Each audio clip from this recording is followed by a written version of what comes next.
আজকে আমরা আলোচনা করব একটা বেশ অন্যরকম বাংলা ভূতের গল্প নিয়ে। নাম আয়নায় কেউ ছিল না। হুম।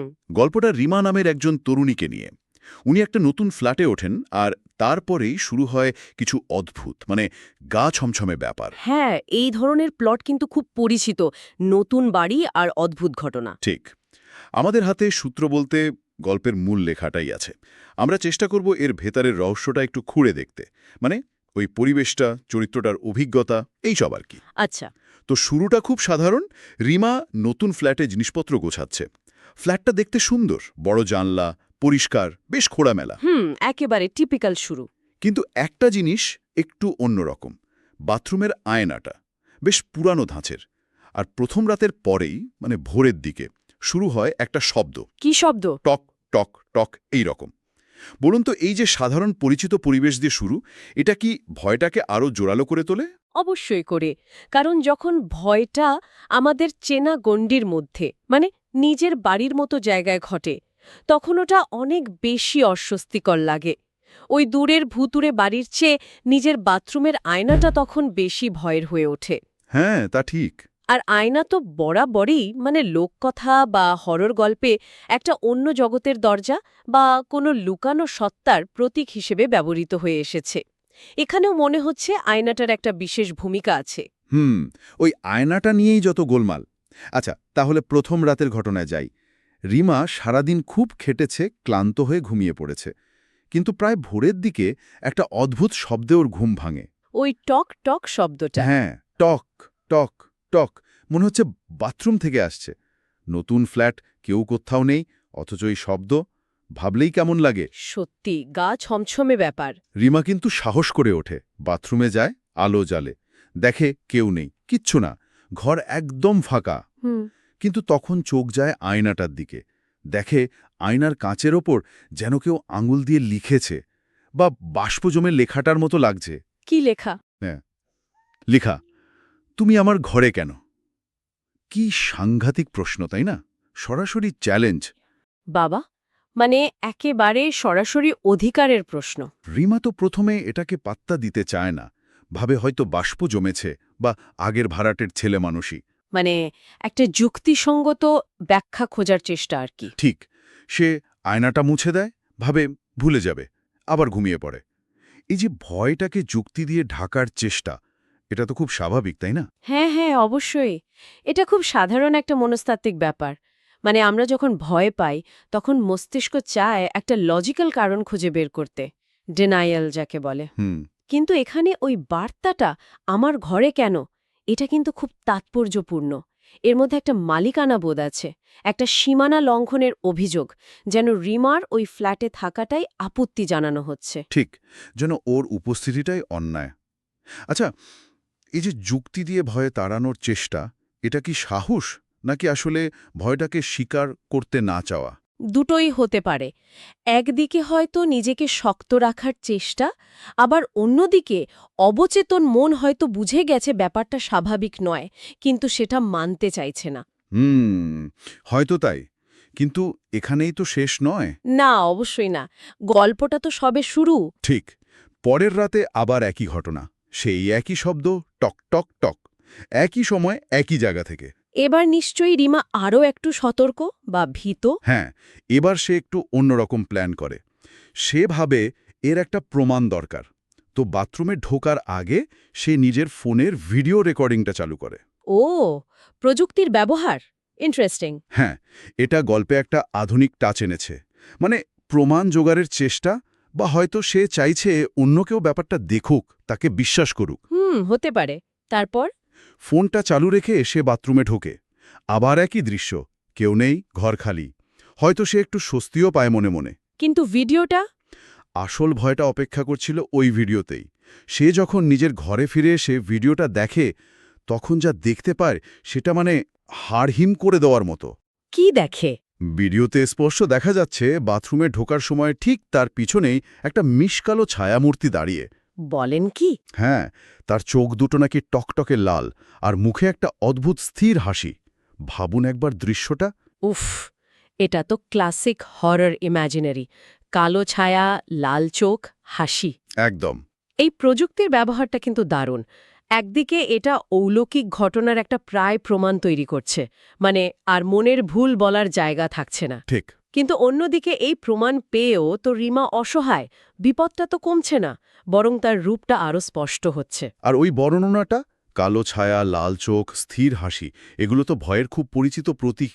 হ্যাঁ, কালো ছায়া মানেই অশুভ বা অজানা কিছু, লাল চোখ মানে বিপদ, হিংস্রতা, আর ওই হাসিটা, ওটা আরও ভয়ের, কারণ ওটা অনুভূতিহীন, যেন একটা শীতল উপস্থিতি। কম কথায় দারুণ একটা ভয়ের ছবি তৈরি হয়েছে। ভিডিওতে ধরা পড়েছে মানে শুধু উপস্থিতি নয়, ওর একটা আকারও আছে যা খালি চোখে দেখা যায় না। ঠিক তাই, সত্তার একটা অবয়ব আছে। কিন্তু গল্পটা এখানেই আরও জটিল হয়ে যায়। মানে সবচেয়ে রহস্যময় ব্যাপারটা ঘটে সকালে। কী রকম? রিমা সকালে উঠে ফোনটা দেখে, হয়তো ভিডিওটা আবার দেখবে বা কাউকে দেখাবে বলে। দেখে ভিডিওটা নেই, ফোন থেকে গায়েব হয়ে গেছে। কি আশ্চর্য, নেই মানে? ডিলিটেড? সেটাই তো রহস্য। ফোনে অন্য একটা নোটিফিকেশন শুধু দেখাচ্ছে, কিন্তু ওই ভিডিও ফাইলের কোনো অস্তিত্বই নেই। মানে তার হাতে থাকা একমাত্র প্রমাণটাই হাওয়া। ও, এটা তো সাংঘাতিক ব্যাপার। এটা গল্পের রহস্য আর রিমার অসহায়ত্ব দুটোকেই একদম চরমে নিয়ে গেল। তাই না? মানে এটা কি ওই সত্যার কাজ? সে কি চাইনি প্রমাণ থাকুক, নাকি এটা টেকনোলজিরই কোনো ব্যাখ্যাতীত গোলমাল? বলা মুশকিল। কারণ যাই হোক, ফল তো একই। রিমা আবার একা, তার অভিজ্ঞতার কোনো সাক্ষী বা প্রমাণ নেই, তার ভয়টা পুরোপুরি ব্যক্তিগত হয়ে গেল। কাউকে বোঝানো বা বিশ্বাস করানো অসম্ভব। এই ব্যাপারটা কিন্তু আরও বেশি ভয়ের। মানে নিজে যা দেখলাম সেটার কাউকে দেখাতে পারছি না। একদম। এটা হয়তো এটাই বুঝায় যে অলৌকিক জগৎ আমাদের যুক্তি বা প্রযুক্তির ধরাছোঁয়ার বাইরে, বা থাকতে চায়। প্রমাণ লোপাট করাটা ওই সত্তার ক্ষমতারই একটা প্রকাশ হতে পারে। সে যেন বলতে চাইছে দেখতে পাবে, কিন্তু ধরতে পারবে না। ঠিক। গল্পের পর রিমার কি হয় সেটা পরিষ্কার করে বলা নেই, তবে মনে হয় সে ফ্ল্যাটটা ছেড়ে দেয়।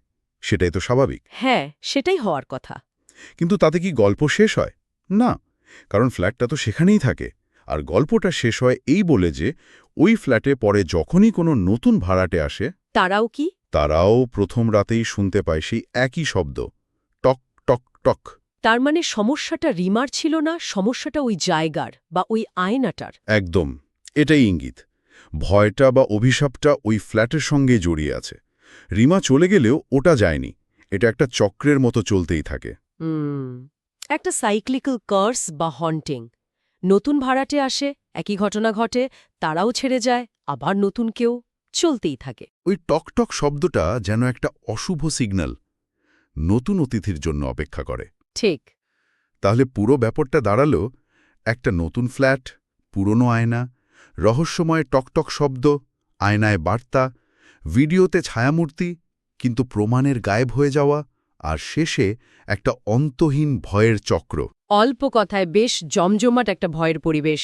আর এর মধ্যে মানুষের যুক্তি দিয়ে ভয় ঢাকার প্রবণতাটাও খুব সুন্দরভাবে এসেছে। হ্যাঁ, রিমা প্রথমে যেমন চেষ্টা করেছিল। আর প্রযুক্তির ভূমিকাটাও ইন্টারেস্টিং। একদিকে প্রমাণ দিচ্ছে, আবার পরক্ষণেই সেই প্রমাণ হাওয়া, যেন বলছে আমাদের চেনা জগতের নিয়ম এখানে খাটে না। এই চক্রাকার অভিশাপ, এটা তো ভূতের গল্পে প্রায়ই দেখা যায়, তাই না? একটা জায়গা বা জিনিসকে কেন্দ্র করে চলতেই থাকে। হ্যাঁ, এটা একটা ক্লাসিক ট্রোপ। বোঝানো হয় যে কিছু অশুভ শক্তি এতটাই স্থায়ী যে তা ব্যক্তিকে ছেড়ে জায়গাকে আঁকড়ে ধরে। ব্যক্তির পলায়ন সেখানে কোনো মুক্তি আনে না। তাহলে এই ছোট গল্পটা অনেকগুলো প্রশ্ন রেখে যায়। যেমন, ওই আয়নাটার রহস্যটা কি? ওটা কি শুধুই বস্তু, নাকি কোনো ঘটনার সাক্ষী, বা অন্য কোনো জগতের পোর্টাল? ঠিক, আর ওই টকটক শব্দটা, ওটার মানে কি? শুধু জানান দেওয়া, নাকি অন্য কিছু, সাহায্য চাওয়া বা বিপদ সংকেত? আর ওই ছায়ামূর্তিটাই বা কে? কি চায় সে? গল্পকার উত্তরগুলো দেননি, পাঠকের ভাবনার জন্য ছেড়ে দিয়েছেন। আর এখানেই এর মজাটা, একটা অস্বস্তির রেশ রেখে যায়। সত্যি, গল্পটা ছোট কিন্তু স্তর অনেকগুলো, মনস্তাত্ত্বিক, অলৌকিক। আচ্ছা, আমরা তো গল্পটা নিয়ে অনেক কথাই বললাম, কিন্তু এই যে ভূতের গল্প, এগুলো আমাদের এত টানে কেন? কেন আমরা ভয় পেতে ভালোবাসি? এটা একটা বেশ বড় প্রশ্ন। অনেক কারণ থাকতে পারে। কেউ বলেন নিয়ন্ত্রিত পরিবেশে ভয় পাওয়ার মধ্যে একটা থ্রিল আছে, অ্যাড্রেনালিন রাশ। কেউ বলেন এটা আমাদের নিজেদের ভেতরের ভয় বা উদ্বেগগুলোকে প্রসেস করার একটা উপায়। আবার অনেকে মনে করেন অজানা ব্যাখ্যাতীত বিষয়ের প্রতি আমাদের একটা স্বাভাবিক কৌতূহল আছে। মৃত্যু, পরলোক, অশুভ শক্তি এই সব নিয়ে আমরা চিরকালই ভাবি। ভূতের গল্প সেই ভাবনার খোরাক দেয়। বোঝা গেল, তার মানে আয়নায় কেউ ছিল না শুধু একটা ভূতের গল্প নয়, এর মধ্যে ভয়, কৌতূহল, যুক্তি অযুক্তির দ্বন্দ্ব, এই সব কিছুর একটা ছোট ছবি আছে। হ্যাঁ, এক কথায় তাই। সাধারণের মধ্যে ভয়ের উপাদান, পরিচিতির মধ্যে অস্বস্তি, আর শেষে একটা অমীমাংসিত রহস্য, এইগুলোই গল্পটাকে মনে রাখার মতো করে তুলেছে। দারুণ আলোচনা হলো। গল্পটা ছোট হলেও ভাবনার অনেক খোরাক দিল। আচ্ছা, শেষ করার আগে একটা ভাবনা আসছে মাথায়। গল্পে আয়নাটা তো খুব গুরুত্বপূর্ণ। আয়না তো প্রতিবিম্ব দেখায়, কিন্তু কিসের প্রতিবিম্ব? শুধু আমাদের চেহারার, নাকি আমাদের ভেতরের ভয়গুলোর? হয়তো আয়না নিজে কিছু নয়, আমরা যা দেখতে চাই না বা ভয় পাই সেটাইও আমাদের ফিরিয়ে দেয়। বাহ! এটা কিন্তু খুব ইন্টারেস্টিং একটা প্রশ্ন। আয়না কি শুধুই আয়না, নাকি আমাদের মনেরই একটা প্রতিফলন? হ্যাঁ, এই প্রশ্নটা নিয়েই না হয় আজকের মতো শেষ করা যাক। শ্রোতারাও ভাবতে পারেন। ঠিক, এই ভাবনাটা থাকলো। বেশ, তাহলে আজকের মতো এখানেই শেষ করছি।